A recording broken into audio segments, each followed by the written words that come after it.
Hey there, vinyl community. Today we are going to be talking about the 1972 album Can't Buy a Thrill by Steely Dan and comparing some pressings.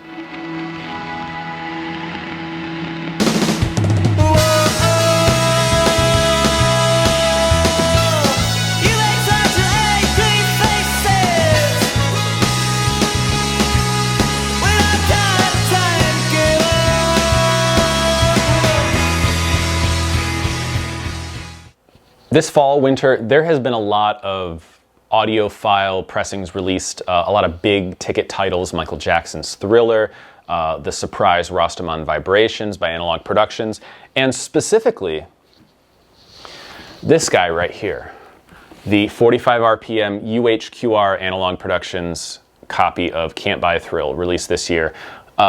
I think they've limited it to about 10,000-15,000. I'm not quite sure, but it's a big run. The Steely Dan catalog that they're doing all the studio albums up through Gaucho, are going to be big runs for a UHQR. So I'm very interested to see how they sell. You know, obviously you can still buy this. This is not sold out yet.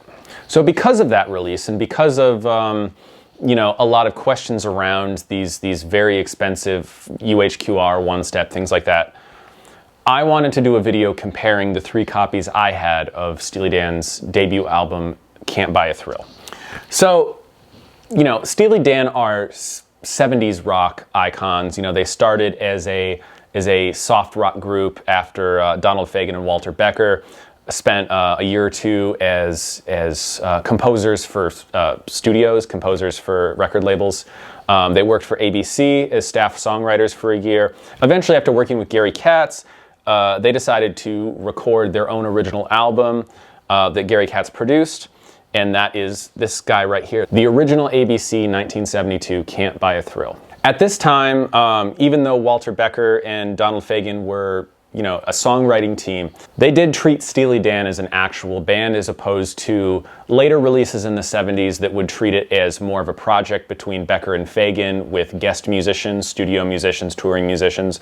The original 1972 lineup did actually function as a real band, and it featured Jeff Skunk Baxter on guitar, Denny Diaz on guitar and electric sitar, I'll get to that later, and Jim Hodor on drums. This album actually credits David Palmer as lead vocalist. However, his lead vocals only appear on Dirty Work in Brooklyn, and he has backing vocals throughout the album.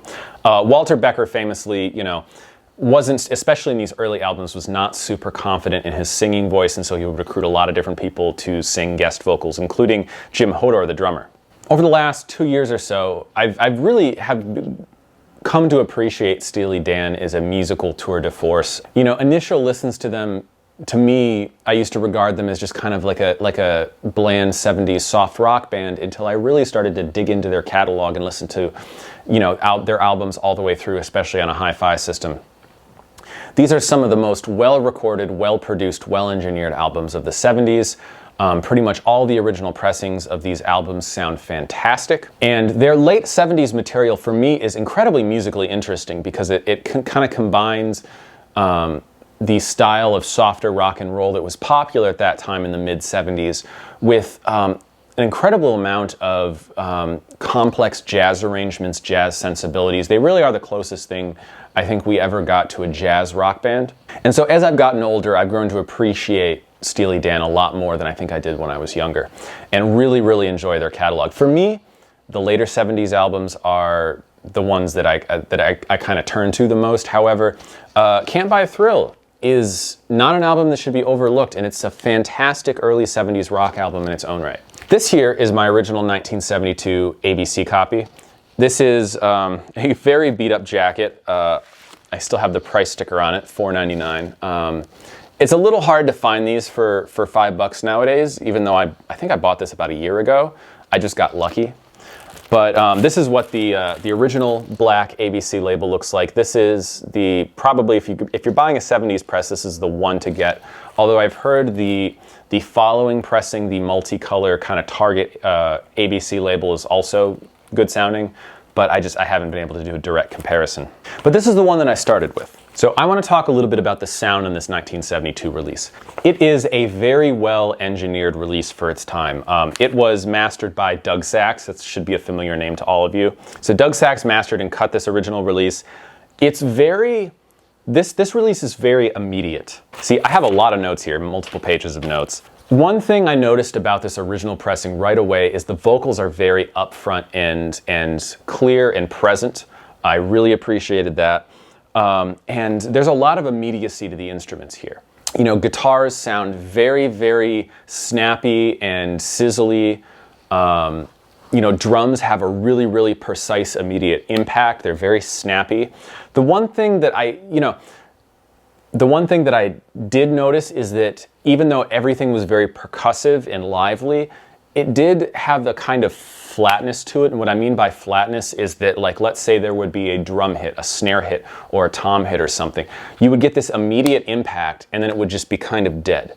And that's kind of typical of a lot of 70s production, especially early 70s production, is you'd have this kind of like very snappy, very energetic drum sound that was just like hit and then immediately die off. There's no ring, no thickness or big texture to the sound. It's just this very immediate, snappy quality that made things sound very engaging, very danceable, but kind of on the thin and papery side.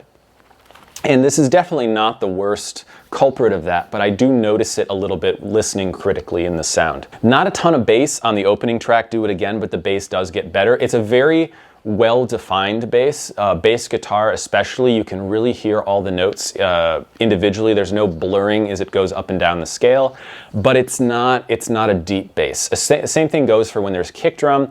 It's very snappy, and the kick drum on this pressing I found is actually very tuneful. But again, it's not deep, it's not thunderous. Just kind of going through my notes here to see if I can pick out some listening notes. Going back to the original track, Do It Again, there's an electric sitar solo on this that's really, really cool, played by Denny Diaz. And it sounds wonderful, but it almost sounds distant. Sometimes some of the instrumental overdubs on this particular pressing do sound like they were piped in from another room, and I did write that the sitar solo almost sounds like it's in another room here. And that was kind of surprising because, you know, a lot of the pianos, the drums, and the guitars on this sound very immediate, and then all of a sudden there's this cut-in that just sounds like way out of left field. That's one thing I noticed on this pressing. Midnight Cruiser, I took a note of how crunchy and kind of sizzly the guitars sounded. Very, very hot guitar presentation. Guitar tone sounds great on here. Only a Fool, the acoustic guitars sounded fantastic. You can really hear the sound of the pick hitting the strings. That's a really big test for me when listening to albums is, yeah, you can hear the body of the guitar tone, but can you really hear the picking?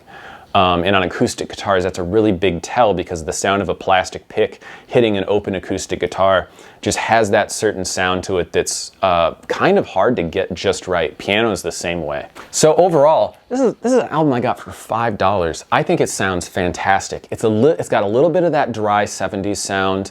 I wish there was more natural decay because I think that would make the instruments sound a little thicker and a little more real life.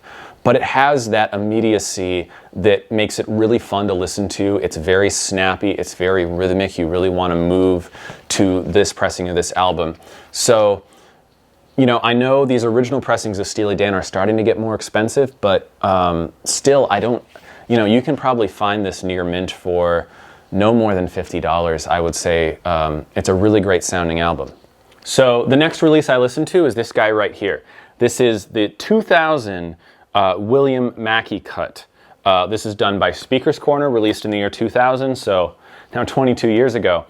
And I got this about a year ago, a little less than a year ago, and this was going for some money. I think before the release of the UHQR, this was going for about over $100, $150 about.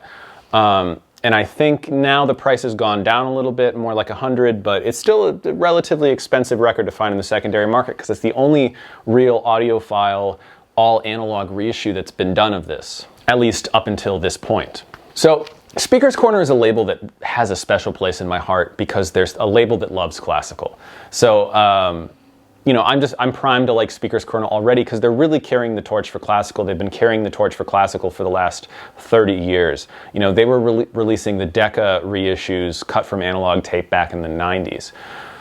At a time when, you know, Analog Productions, for all the great classical titles they put out, I've talked with Chad, and they're probably not going to do classical again for the foreseeable future because they just don't have the pressing capacity and classical doesn't sell. Speaker's Corner is still a label that's relatively dedicated to classical. When I got this about a year ago, you know, I wasn't comparing it to anything. I just bought it because I wanted a more modern audiophile cut of this album.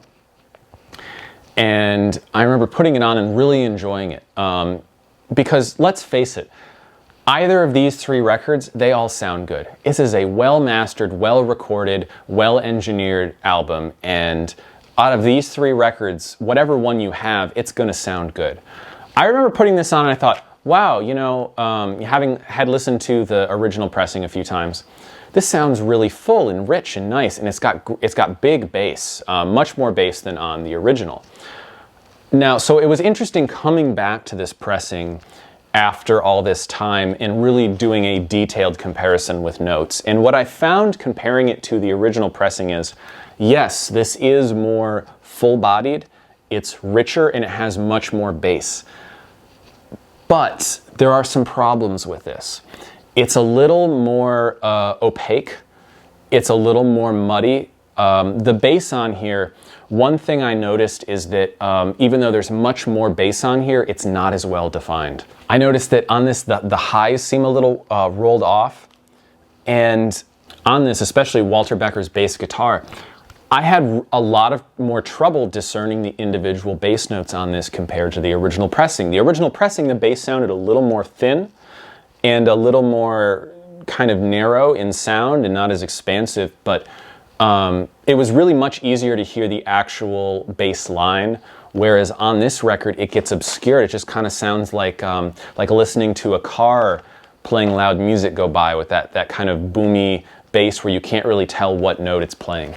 The electric sitar solo on Do It Again, that was one thing I really noticed where it doesn't sound like it's off in another room now like it did on the original 1972 ABC pressing, but a lot of the edge from that sitar solo is gone. It doesn't sound nearly as snarly and not nearly as jangly. On the original, that sitar has this really kind of twangy, jangly quality that was really, really cool in the texture, and it just kind of, it's like putting a blanket over it with this one.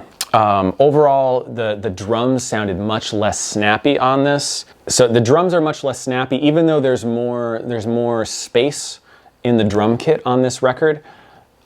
I definitely found that it was less impactful, and the transient response was not nearly as good.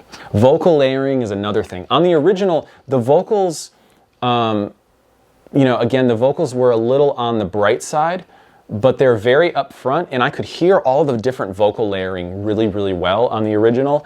On this, the vocals tend to blend together more. It's harder to pick out the individual layerings. And because of that, the vocals sound, even though they're mellower, they sound smaller where they shouldn't be. So like the individual sung vocals don't sound small on this pressing, but on the parts where it's supposed to sound bigger because they're layering in a lot of voices, the effect just wasn't there. And I think it's because there's that lack of the distinct harmonies in the vocals that I'm not hearing as well on this. Overall, I think one of the most disappointing things for me on this one is just the drums are not as groovy. There's less snap, there's less percussive feel, and because of that, there's less forward drive, so it feels like a more laid back, rolled off, relaxed album. And this is already not a quick tempo rock record. It's not Led Zeppelin. It's not, it's not a get up and go record. It's not the Stooges. This is a more thoughtful record. And so if you have something that's written in that style and you really roll everything off, it sounds a lot less engaging. And that's the kind of the gist of this that I got when comparing it to the 1972. That doesn't mean it sounds bad on its own. It doesn't. It sounds very, very good, but when you hear something different, you realize what's missing, and that's how it was for me comparing this to the 1972 ABC pressing. This now brings us to the new double 45 UHQR pressing. Now this, housed in this dowel box that Mazzy absolutely hates, shout out to Mazzy, the box that some people may not like, I don't mind it at all. But it comes in this really nice laminated gatefold jacket, and yes, it is pressed on the Clarity vinyl, which for the most part is exclusive to Analog Productions UHQR series. That being said, this is a $150 box set new. Who knows what it will be when it goes out of print. It's still in print right now, so you can still pick it up at retail, but it is an expensive proposition. Not that expensive when you compare it to the price that the Speaker's Corner is going for right now, but certainly expensive compared to an original pressing, which again, you can get probably a near mint copy for $40, $50. If you want a slightly more beat up copy, you can get them for $25, $30. I just happened to luck out with my $5 copy, but that's hard to do. There's not many of those deals that I've found in the last couple years in record stores, but they do sometimes happen. So listening to the UHQR pressing and this double 45 on the Clarity vinyl, the first thing I noticed is it's cut a lot lower. It's a softer cut. So I cranked the volume more, and that kind of is Michael Fremer noted this in his written review of this particular pressing, that you can crank it more because the Clarity vinyl has a lower noise floor. And I did find that on my pressing was not noisy.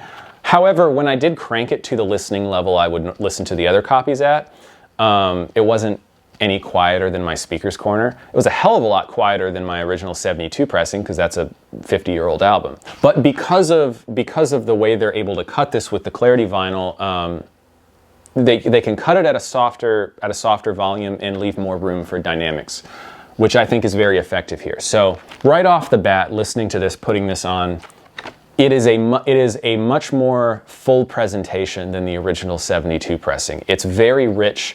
It's got a lot of the meat that I found missing from the original 72. But it's much more precise in pinpoint and direct and engaging than the Speaker's Corner. It is by far the best of those two worlds. You know, spread throughout the album, there's a lot of interesting little percussive touches in this, not just in the actual drums, but in different cymbals and chimes and things like that. There's a little mini swept chime at some point in the album, I forget where.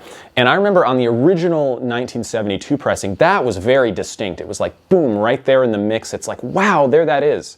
On the Speaker's Corner, I don't even know if I ever noticed it, but it's definitely here. Those details are here on this UHQR, and there's more decay. Every cymbal sound, every little thing that they added in the studio, because this is very much a detailed studio product, all those little things are super clear, super present. The imaging is great, but there's so much more richness because there's more decay after the transient attack on this copy. On the opening track, Do It Again, the electric sitar, that energy, that buzz, that really nasal buzz of the electric sitar is back on the UHQR. And it doesn't sound like it's piped in from another room. It sounds much more a part of the band. Now, again, we're talking presentation of like a studio trick. So because of the way Bernie Grundmann's mastered this, just how that sitar has come out is much more a part of the cohesive unit, but it's still biting, it's still engaging, it still hits you with that very unique sound that only an electric sitar can produce. I really made a note of the bass on Kings. I found the bass on Kings very, very plump and juicy with excellent definition. Now you can hear the bass lines, you can hear all the individual notes, but now it sounds like it's powerful, amplified in there, as opposed to on the 1972, when you could hear the pitch very well, but it didn't feel textured, it didn't feel meaty, it didn't feel like it was this big, powerful bass instrument. It felt like it was just kind of this studio thing you were hearing through the door. Like a lot of Chad's albums from Analog Productions, overall I found this pressing, the sound of this mastering, to be on the smoother side. But I think for this album it works, because the original 1972 is really nice and engaging, but it's kind of on the bright side and it's kind of on the thin side. Like I was saying before, a lot of the drums on the original, the transients hit you like that and then they just go nowhere. Whereas on this, you do have that immediacy, but afterwards, you have a decay that lets you know it's a real instrument in a real space. Even if in the studio it was in an artificial dry environment, the presentation when you're listening is much more of something that is that is a three-dimensional instrument with real room decay, that's really a part of an ensemble. Guitars here had all the bite they have in the 72, but much more meaty. And even though this album is such a, like all Steely Dan albums, is such a, like I said before, a studio product that's like a Beatles album cut and put together, you do notice more dynamics on this pressing, and part of that is, I think, because of how low they were able to cut it. When the dynamics are needed, they have the groove space for it.